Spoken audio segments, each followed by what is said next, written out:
told your friend you're not okay?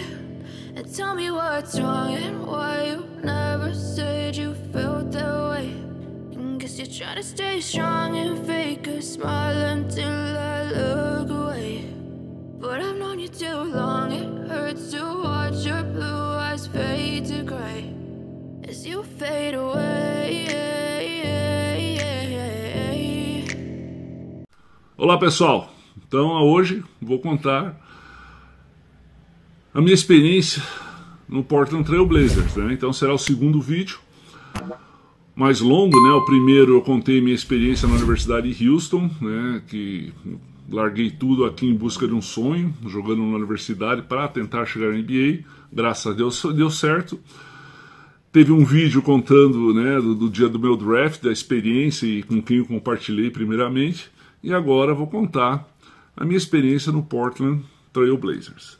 Bom, fui draftado, era ano olímpico, então nós teríamos os Jogos Olímpicos de Seul naquele ano, né? E quando eu recebi a notícia do draft, eu estava em Curitiba, de férias, esperando a convocação, né? Esperando a apresentação da seleção brasileira para jogar o pré-olímpico, né? Que seria no Uruguai. Então a gente precisava se classificar no pré-olímpico para depois jogar os Jogos Olímpicos de Seul. Então fomos para o Uruguai, fomos campeões do pré-olímpico, classificando para os Jogos Olímpicos de Seul.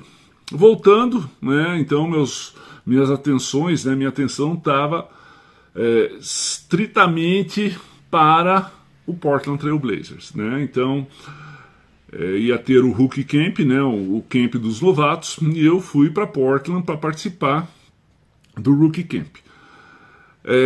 Então, o que acontece nesse Rookie Camp? Então, são mais ou menos 10 dias, 2 semanas de treinamento com os novatos. Então, o Portland teve 4 jogadores draftados naquele ano, né? Primeira escolha é o Mark Bryant, de Seton Hall, né? Eu, né, na segunda escolha. Na terceira escolha, o Craig New. E também é o Anthony Mason, um jogador que teve uma carreira longa na NBA, brilhante, né? Jogou no Nova York, jogou em outras equipes e já faleceu, inclusive. E nesse camp tinha jogadores free agents, que a gente chama, que não foram draftados, que estão tentando uma vaga na NBA, jogadores que já tinham passado para a NBA.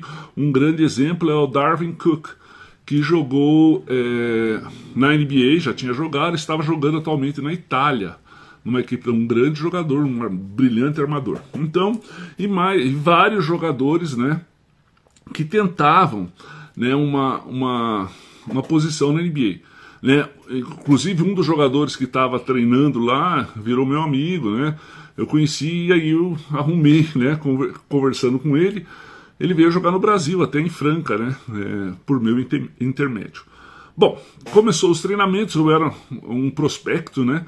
Eu era considerado um jogador de futuro, um jogador que eles teriam que investir, né, para eu poder jogar. Eu não tinha assinado meu contrato ainda. Começou os treinamentos, e os treinamentos, né, eram completamente diferentes do que eu tinha experimentado até aquele momento. Eram 4 horas de treinamento seguidas, técnico-táticas, né? A gente, lógico, já tinha treinado 5, 6 horas por dia, mas não 4 horas seguidas técnico-tático, né? Então a gente começava às 11 e acabava às 3, né? Das 11 até às 2, 12 e pouquinho, treinamentos, né, táticos, técnicos e coisas assim, fundamentos, e aí chegava um árbitro e a gente jogava até o final do treino. Né? Muito, muito, muito legal, mas assim, cansativo por causa da tensão e tudo que acontece, né?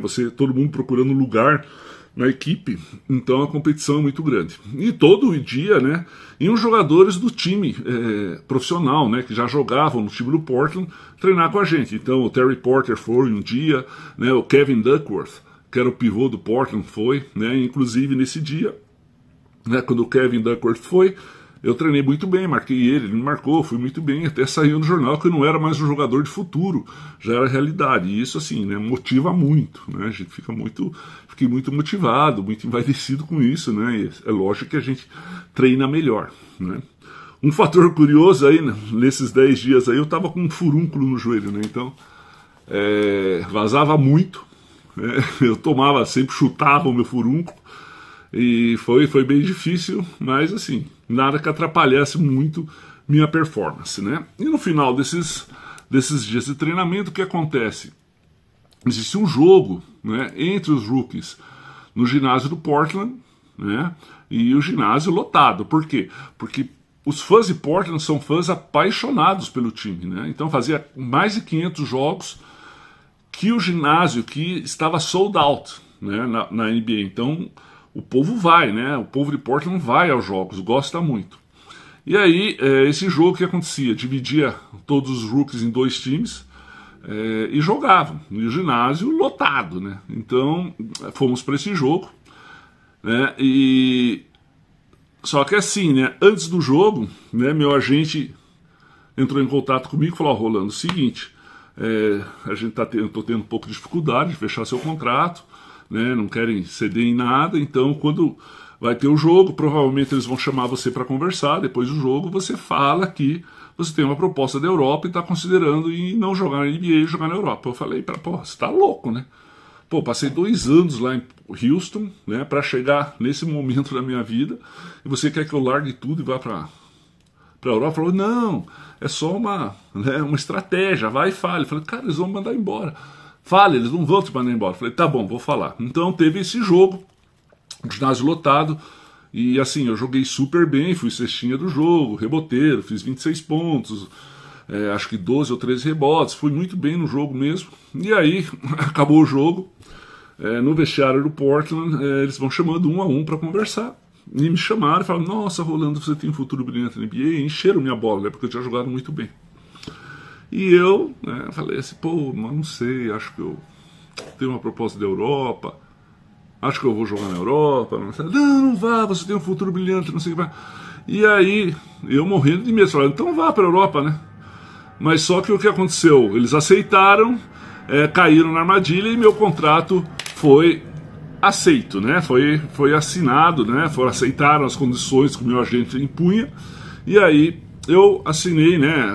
Fechei um contrato de 3 anos garantido com o Portland Trail Blazers.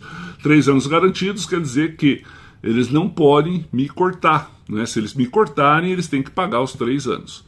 Então acabou essa conversa, alguns jogadores foram dispensados, outros ficaram e a gente foi para a Summer League em Los Angeles, né? Então a Summer League não é como é hoje, né? Hoje em dia é transmitida em Las Vegas, tem em Los Angeles, lá era só em Los Angeles. Nós fomos para a Summer League em Los Angeles, não lembro quantos jogos jogamos lá contra outras equipes, né?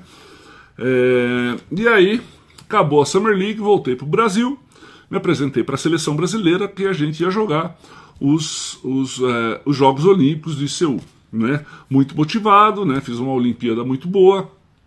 E aí o que acontece?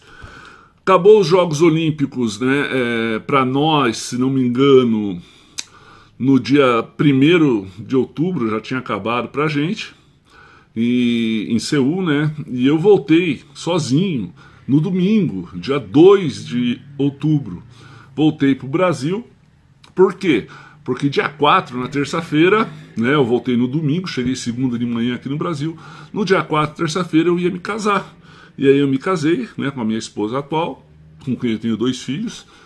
E na sexta-feira, à noite, eu embarquei para Portland para treinar com a equipe principal. Os treinos tinham começado na sexta-feira, mas o meu agente ganhou mais um dia. Então eu cheguei em Portland, na verdade, no sábado pela manhã. Estava uma pessoa que trabalhava no Portland, estava esperando no aeroporto, né? Eu fui direto para o treinamento. E aí, isso foi uma coisa muito legal que eu guardo assim, com muito carinho, né? Eu chegando no ginásio, o pessoal treinando. E aí o que acontece? Existia um jogador no Portland, chamava Clyde Drexler, um grande nome, né? Na minha época, né? Na época que eu joguei lá, ao meu ver, assim, né? Era Michael Jordan e Clyde Drexler, que eram os melhores jogadores da liga, né? De destaque, né? Faziam mais pontos, né? Aquele jogo bonito. E ele parou o treino e veio conversar comigo. Por quê? Porque ele tinha jogado na Universidade de Houston, a universidade que eu joguei. né, Houston Cougars. E aí ele veio, me fez sentir em casa, falou, nossa, muito bom ter um Cougar aqui no Portland, não sei o que mais, e, sabe, e me incentivou, então foi muito bom, né? Eu entrando num lugar diferente, um lugar novo, né? Então essa aceitação é sempre muito bacana. Né? E aí começaram os treinamentos do Portland, né? Motivado, comecei a treinar, treinei bem. E aí tivemos, né, os jogos da pré-temporada, né, do Portland, e foram 6 jogos, né, nós jogamos contra Detroit, os Bad Boys, jogamos contra Golden State, contra Seattle e outros jogos assim. E aí, um desses jogos foi o melhor jogo que eu fiz na minha carreira inteira da NBA, que foi contra Detroit, em Eugene, Oregon, né, que eu fiz 12 pontos em um quarto, peguei 7 rebotes, fui muito bem mesmo. E um fato curioso acabou o jogo, né, eu tô feliz por ter jogado bem, né, fui pro vestiário, eu tinha uma mania muito diferente, né, então quando eu ia tomar banho, antes de ir pro chuveiro, né, eu pegava e passava shampoo na cabeça já para não precisar levar o shampoo. Então eu passei o shampoo, tô lá me preparando, tirando a roupa, entra uma pessoa ligada no porta e fala, ó, Rolando, o pessoal da TV quer conversar com você. E eu com shampoo na cabeça, falei, nossa, e agora? Bom, passei a toalha correndo lá na cabeça, não sei o que mais, de um jeito, e fui lá na entrevista, né. Mas assim, motivação muito grande, né, sendo reconhecido, se destacando e tudo. E aí começou a temporada regular, né. Alguns jogos eu entrei, né? Entrei como sexto homem em um jogo ou outro, né? Mas, né? Como eu era um jogador de futuro, né? Eu não tive um destaque grande no começo, então eu continuei sendo um jogador de futuro. Então eu jogava pouco, né? Jogava 3 minutos por jogo. E o Portland começou a perder. Então a aposta nos jogadores mais jovens era cada vez mais difícil de acontecer. Então você entrava quando a equipe estava perdendo, né, de muito, não tinha chance de recuperar, ou estava ganhando de muito e não tinha chance de perder. Então a gente entrava, né. E aí foi indo assim, eu jogando pouco, né. E aí no dia 28 de dezembro de 1988, eu lembro muito bem desse dia, por quê? Porque a gente estava se preparando para ir para Houston, jogar contra o Houston Rockets, era a primeira vez que eu ia voltar para Houston, após eu ter jogado lá, né, para rever os amigos, tudo. Então eu estava conversando com meus amigos para pegar ingressos, para dar, né, para o pessoal lá de Houston. E aí toca o telefone, era o Buck Walter, que era o general manager, né, do Portland Trail Blazers. E assim, ele nunca tinha ligado para mim, né, em casa. Eu conhecia, conversava com ele, mas em casa ele nunca tinha ligado. E aí me ligou e fez uma pequena proposta para mim, né? O que aconteceu? O Portland, na época, os times da NBA podiam ter 15 jogadores no elenco. Então 12 ativos e 3 machucados. E o Portland tinha esses 15 jogadores, né? Os 12 ativos, qual fazia parte, eu era um dos 12, e, né, os 3 machucados. E dentre desses 3 machucados, existia um jogador, né, que ganhava um salário alto, que tinha jogado em Denver, em vários lugares, que chamava Kiki Vandeweghe. Ele estava apto a voltar à equipe e precisava voltar para a equipe, né? Só que para ele voltar para a equipe, alguém tinha que sair. E como eu estava jogando pouco, essa foi a proposta do Buck. Falou, ó, a gente precisa que alguém saia, e a gente não quer se desfazer de ninguém, especialmente de você.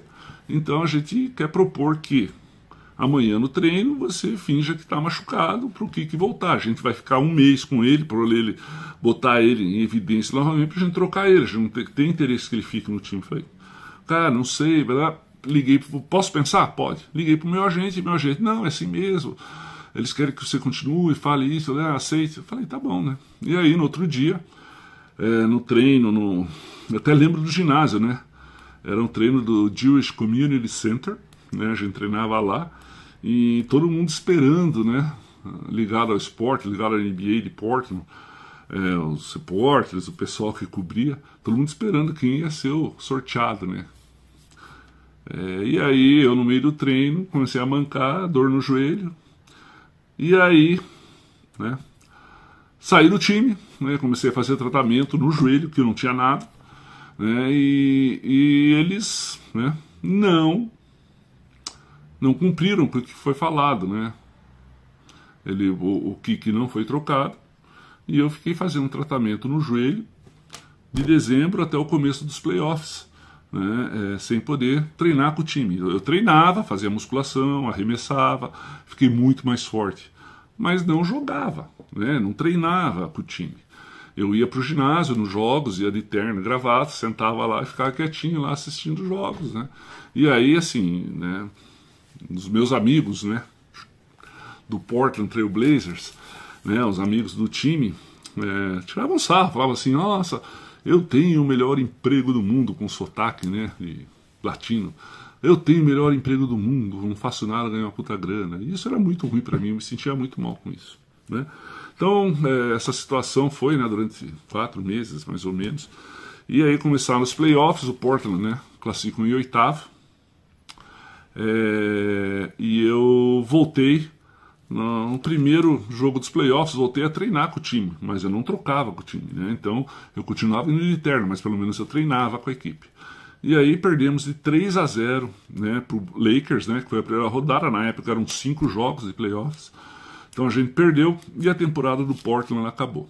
Nessa temporada aí do Portland, né, no meio da temporada, pouquinho antes de eu receber essa proposta, né, o Portland também tinha trocado de técnico, né? Então o técnico que me levou para lá tinha sido mandado embora, né?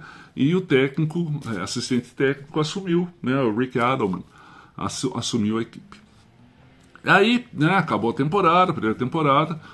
Voltei para o Brasil, para quê? Para jogar com a seleção brasileira. Por quê? Porque até o momento, né, até 87, 88, no começo do ano, no começo ali do, né, os atletas da NBA não podiam jogar campeonatos da FIBA, né, os campeonatos Olimpíada, Mundial, Pan-Americano, sobre essas coisas, não podiam participar. Só que haviam liberado. Então eu voltei para o Brasil, achei, pô, vou jogar na seleção brasileira. Fui convocado. O Portland, na NBA, né, exigiu que a CBB fizesse um contrato para eu poder participar. A CBB, um contrato não, um seguro, né? E a CBB topou, pagou, fez o seguro. Falei, nossa, que beleza, vou jogar. Só que assim, as regras, como era uma coisa muito nova, não estavam bem definidas. Então, isso aí não ficou bem claro e aí eles resolveram não deixar, naquele ano, os jogadores da NBA jogarem pelas suas seleções. E aí eu não pude jogar. Treinei, acho que 1 semana com a seleção e aí, né, como não ia mais jogar, né, saí, né, fui para São Paulo, acabar mais alguns dias de férias e voltei para Portland para, né, me preparar para o segundo ano. Voltei para Portland, né, o Buck Walter me chamou no escritório, falou, não se preocupe sobre o ano passado, a gente teve esse problema, mas a gente ainda confia em você, achamos que você tem um grande futuro. Inclusive, né, mostrou uns papéis que estavam em cima da mesa, propuseram trocas, né, envolvendo seu nome, a gente não aceitou, né, e aí falou que naquele ano teve o Expansion Draft, né, que 2 equipes novas entraram na NBA. Como funciona o Expansion Draft? Né, as equipes mais antigas, as equipes que já estão na NBA, podem segurar 8 jogadores e podem deixar os outros jogadores livres, e essas equipes novas podem escolher um jogador de cada time para o seu elenco. E o Buck falou que não, a gente protegeu você porque a gente confia em você, né? Então isso também não sei se é verdade ou se não me escolheram, mas também não vem ao caso. Beleza, me deu uma moralzinha, né? O segundo ano estava para começar, e aí, como eu tinha jogado pouco, tinha um contrato, blá, blá, me puseram para treinar no Rookie Camp novamente, né? E aí, as coisas não foram as mesmas, né? No primeiro ano, lá no Rookie Camp, naquele jogo final, eu fiz 26 pontos. Nesse segundo ano, eu fiz 2 pontos, né? Porque assim, eu estava sem treinar, né, jogo, essas coisas, né, eu treinava arremesso, fazia musculação, mas jogo que é bom nada, né, além do que, né, foi um baque que foi, né, ter ficado fingindo estar machucado durante 5 meses da minha vida sem poder treinar. Então isso foi um baque muito grande para mim, né. Acabou, fomos para a Summer League novamente, eu fui, o Portland me mandou para um camp, chamava Pete News Big Man Camp. Então era em Los Angeles, logo após a Summer League, né? Então só pivôs treinavam nesse camp, aprendi muita coisa, foi muito legal. Uma semana lá no camp treinando, né? Aí acabou o camp, voltamos para Portland, continuei treinando sozinho, né? Porque o camp do time principal ia demorar um pouquinho. Quando voltou o camp do time principal, comecei a treinar com eles, só que as coisas, né, não eram as mesmas do outro ano, né? Então, como eu falei, né, já estavam bem diferentes, né, por causa da motivação e outras coisas. E aí veio uma proposta novamente do Buckwalter, né, que assim, queriam que eu ganhasse experiência e que eu fosse jogar na Europa, num time da França, né, que estava procurando um pivô, e que eles queriam que eu fosse lá, né, para jogar. Iam continuar pagando meu salário, mas eu ia jogar pelo time francês. Tudo bem, eu fui, né, falei com o meu agente, eles não vá, não sei o que mais, eu fui. E aí cheguei nesse time na França, não era só eu que estava lá, né, estava disputando vaga, na verdade. E aí no primeiro, segundo treino, nem lembro, segundo treino, terceiro, não sei, eu torci o pé, né? Ia ter um torneio e mesmo assim, eu, né, mesmo com o pé torcido, joguei. Claro, não fui bem, né, porque pé torcido, muito difícil. Acabei voltando para Portland, né, para treinar com a equipe, continuar treinando com a equipe lá, né. Tratei o pé, voltei a treinar, e aí o Buck veio com outra proposta, né, que o time de Verona, na Itália, estava procurando um pivô, e que indicaram meu nome, né, para essa equipe. E eu peguei e acabei indo para Verona, né, e tô lá em Verona treinando, né, já há alguns dias. Fui tomar café na manhã no hotel, um hotel assim, na periferia da cidade, um hotel ajeitado, e pego o jornal e tá lá, Verona quer Rick Mahorn. Quem era Rick Mahorn? Rick Mahorn era um pivô que jogava no Detroit Pistons, um cara já que tinha uma história na NBA. E eles queriam o Rick Mahorn, estavam tentando contratá-lo. Falei, pô, se os caras querem o Rick Mahorn, o que eu estou fazendo aqui? E aí, continuei treinando, né? Fui treinar, na tarde fui dar uma volta no centro da cidade, estou passando por um hotel, bem melhor que o meu, né? Obviamente. Eu vejo, assim, uma movimentação de repórteres, né?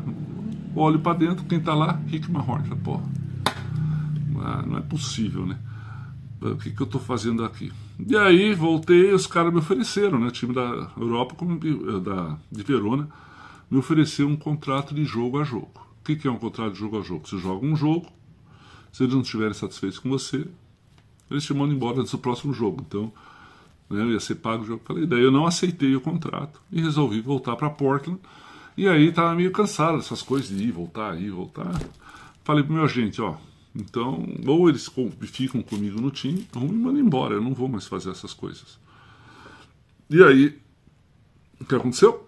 Eles me cortaram, né? Então eu recebi uma carta em casa, depois de alguns dias, falando que não tinha cumprido, né, alcançado o rendimento técnico e, né, físico necessário para se manter na equipe, e que eu estava dispensado da equipe.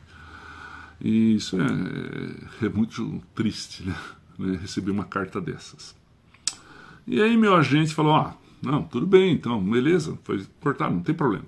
Vamos achar outro time para você, eu vou arrumar testes em outras equipes para você fazer, né? E eu, muito orgulhoso, né, porque eu era o primeiro brasileiro a jogar na NBA, que achava que era uma grande coisa, mas não era, na verdade, né? Para mim podia ser, para o Brasil podia ser, mas para eles era apenas mais um, né, que tinha jogado pouco e tinha um salário considerado alto na época para um segundo round. Falei para o meu agente, não vai atrás, eles que vêm atrás de mim, porque eu sou Rolando, o primeiro jogador brasileiro na NBA. O que aconteceu? Ninguém veio atrás de mim, né? E não foi só essa proposta, não foi só isso que eu não deixei meu agente ir atrás de outro time, né? Eu tive outras propostas, tive uma proposta da CBA para jogar, não quis, né? Porque eu queria jogar na NBA, mas não veio a proposta, né? E o meu treinador físico, né, que fazia musculação comigo, chamava Kermit Washington, né? É um cara que jogou no Portland, jogou no Lakers, um cara muito forte, né? Então ele treinava comigo, né, nessa área de musculação. E ele veio para mim e falou: ó, não, eu garanto, você fica comigo aqui 6 meses, o ano que vem você está de volta na NBA. Por quê? Porque assim, um dos meus pontos fracos era a força dos membros superiores. Então era uma coisa que eu precisava trabalhar, né? E se eu trabalhasse isso, eu acho que, né, seria mais fácil de eu continuar na NBA. Só que assim, eu achava que eu não precisava, né? Eu achava que... E aí o que aconteceu? 5 times do Brasil, né, entraram em contato comigo quando souberam que eu tinha sido cortado. Ninguém da NBA entrou em contato, né? E aí eu resolvi voltar para o Brasil. Para quê? Para jogar 1 ano e depois voltar para a NBA sem precisar fazer teste. Só que, né, a NBA na época não era globalizada como é hoje em dia. Então hoje em dia a NBA tem olhos para todos os jogadores, todos os campeonatos do mundo. Na época não era assim, né? Então, no momento que eu saí de lá e vim para o Brasil, o pessoal meio que esqueceu de mim, tanto que, né, 1 ano depois, né, a Associação dos Jogadores da NBA ganhou uma causa contra a NBA, né? E eu, naquele ano que eu joguei, né, essa causa foi naquele ano que eu joguei, e eu tinha um dinheiro para receber. E meu nome apareceu numa revista, né, especializada em esportes, como jogadores desaparecidos. Eu não sabia onde eu estava. Uma amiga minha viu, mandou meu endereço até para eles, para você ver como foi. Então, eu voltei, né, joguei esse ano aqui e continuei jogando aqui, na verdade, porque eu não consegui voltar para a NBA. Por quê? Porque a gente se acomoda, né? Eu me acomodei do Brasil. Então, algumas coisas assim que aconteceram nessa temporada e pouquinho que eu joguei. Primeira, assim, se vocês acham que é difícil chegar na NBA, é muito difícil chegar na NBA. Mesmo hoje em dia, aquela globalizada, né? Talvez seja até mais difícil, porque são mais jogadores, né? É muito mais difícil se manter na NBA. Então, quando você alcança um objetivo desses, você vira, né? Você vai ter o telhado de vidro, né? Então você tem que treinar muito mais, né? Tem que se manter em forma e talvez, né, tenha ocorrido um relaxamento depois que eu alcancei meu objetivo, né? Outra coisa né, talvez se eu tivesse rejeitado a proposta do Portland de fingir que tivesse machucado, as coisas teriam sido diferentes. Por quê? Porque eu estava treinando, né, ainda estava motivado, né? Se eu tivesse falado, não vou me machucar, ou vocês ficam com o time, ou eu fico no time, ou vocês me trocam, me cortam, que eu vou procurar outros times. Talvez as coisas tivessem sido diferentes, né? E a terceira coisa, né, foi não deixar meu agente procurar um time para mim. Por quê? Por causa do orgulho. Eu acho que eu sou o único jogador que jogou na NBA, né, que foi cortado, que nunca fez teste ou tentou jogar em outra equipe, se satisfez com aquilo que teve, né? E assim, e o último, né, o orgulho, né? O orgulho de ser o primeiro brasileiro a ter jogado na NBA. Mas isso não quer dizer que todas as portas vão abrir para mim, especialmente lá fora, né? Então, foram coisas que aconteceram, né, que encurtaram essa minha carreira na NBA. Mas assim, eu sou muito grato, né? Eu acho que foram 2 anos assim que eu investi, né? Os 2 anos de universidade, eu sempre falo, foram os melhores anos da minha vida. Na NBA foi muito bom também. Só gostaria que tivesse sido mais longa a minha carreira, né? Então, pessoal, essa é a minha história, a minha trajetória na NBA, a minha história, né? Essa parte da minha vida aí desses 2 anos, desses 3 anos e meio, quase 4, que eu passei nos Estados Unidos aí em busca desse sonho, foram muito bons, né? Espero que vocês tenham gostado do vídeo, gostaram dessa história. Compartilhem, né, para mais pessoas conhecerem essa história, que foi muito boa, muito rica para mim, né, e eu acho que assim pode ensinar muita gente aí, né, a tomar decisões certas, a não esmoecer, né, a não relaxar. Então compartilhe o vídeo para atingir mais pessoas, ajude o canal e fiquem aí de olho que novos vídeos serão lançados em breve, tá bom? Então, muito obrigado, pessoal, um abraço.